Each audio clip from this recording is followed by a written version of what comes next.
வாழ்க வளமுடன். இன்றைய சிந்தனைக்கு, முழு பூசணிக்காயை சோற்றில் மறைக்க முடியுமா? தீய வினைப்பதிவுகளை நல்ல பதிவுகளால் மாற்ற முடியுமா?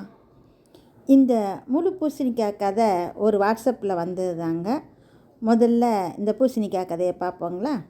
இல்லை கேட்போங்களா? ஒரு ஊரில் ஒரு பெரிய பணக்காரர் இருந்தார்.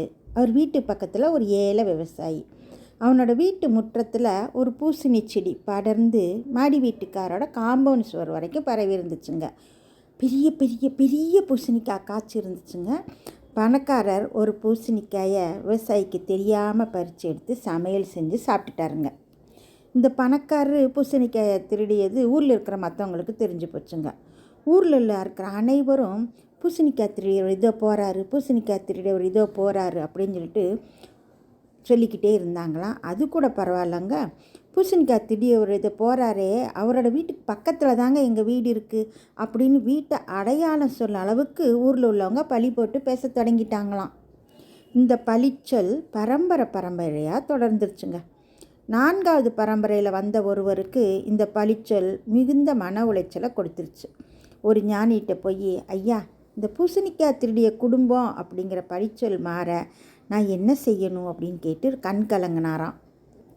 அவரோட உண்மையான வருத்தத்தை கண்ட ஞானி, கவலைப்படாதப்பா, இன்று முதல் நீ தொடர்ந்து உன் ஊரில் இருக்கிற வறியவர்கள், முதியவர்கள் மற்றும் தேவைப்படுபவர்கள் அனைவருக்கும் உணவிட்டு வா, அன்னதானம் செஞ்சுட்டு வா அப்படின்னு சொன்னாராம். தொடர்ந்து அன்னதானம் நடந்துச்சுங்க. அந்த அன்பரின் அர்ப்பணி தொடர்ந்தது.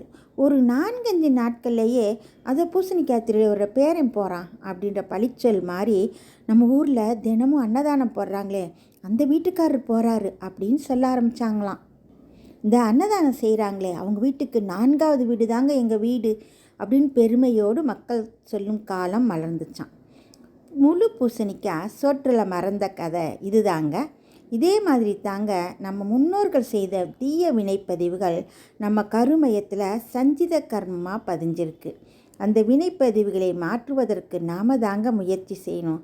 என்ன செய்யலாம்? அருகில் இருக்கிற மனவளக்கலை மன்றத்துக்கு போங்க. ஏங்க, அங்கே உடற்பயிற்சி தாங்க சொல்லித்தர்றாங்க. இந்த மாதிரி பாவப்பதிவுகள் போகணும் அப்படின்னா ஏதாவது கோயிலுக்கு தாங்க போகணும் அப்படின்னு நீங்கள் சொல்கிறது கேட்குதுங்க. சரிதாங்க, நீங்கள் சொல்கிறது சரிதான். மனவளக்கலை மன்றங்கள் எல்லாம் அறிவு திருக்கோயில்கங்க. உடனே போங்க. உடல் நலம், உயிர் வளம், மனவளம் அனைத்தும் தரக்கூடிய பயிற்சி முறைகள் அனைத்தையும் அங்கே கற்றுக் கொடுக்குறாங்க. உடல் நலத்துக்கு எளிய முறை உடற்பயிற்சி, உயிர் வளத்துக்கு காயக்கல்ப பயிற்சி, மனநலத்திற்கு அகத்தாய்வு பயிற்சிகள். அகத்தாய்வு பயிற்சிகள் மூலமாக தற்சோதனை செஞ்சு நம்ம பாவப்பதிவுகளை போக்கிக்கலாமுங்க. முழு பூசணிக்காய் சோற்றில் மறைந்த அற்புதம் வேதாத்திரிய ஸ்கை மனவளக்கலை யோக பயிற்சியில் நிச்சயம் நீங்கள் உணர்வீர்கள், பயன்பெறுவீர்கள். அனைவருக்கும் நன்றி. வாழ்க வளமுடன்.